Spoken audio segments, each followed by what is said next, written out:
Good evening, everyone. Hey, going a little late on Fearless 44. Today what I want to do is talk to you about habits.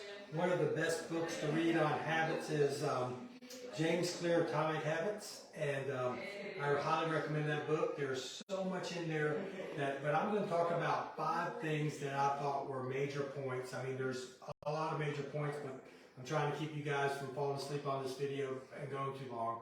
So we're just going to cover 5 of them. First one, put your reps in. Actually, it's really important to put your reps in. What that means is get into action and do what you want to do.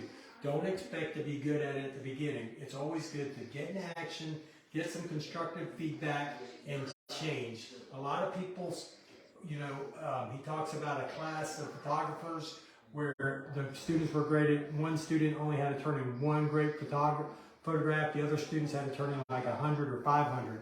The ones who turned into 500 actually scored. Theirs were consistently better than the one who only had to get 1 really good photograph. Number 2, exercise and read. These are cornerstone habits, right? And when I say cornerstone habits, exercise is so critical because it helps you, helps you learn how to focus, which we'll talk about later, is something that is seriously lacking in today's society. The other one is reading. Reading is a cornerstone habit too, because it also, if you know how to read, you can solve pretty much any problem.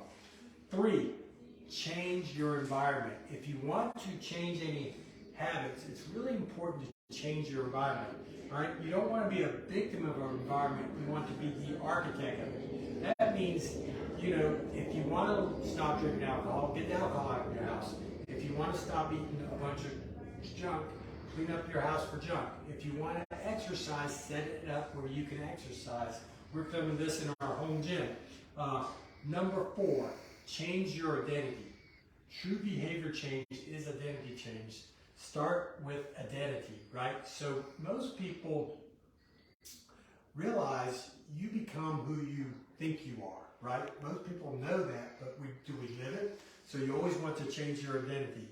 And then finally, be system-oriented instead of goals. One thing I will tell you, I was recently doing a webinar with a guy who recruits presidents for companies, or what he calls second in command. And the one critical thing they said for all seconds in command is they have to be process-oriented instead of creative.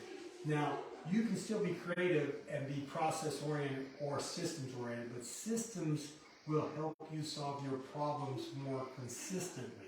It's great to have a goal that, hey, I want to lose 10 pounds, but it's better to have a system of controlling your diet and exercising every day. Thank you and have a great day.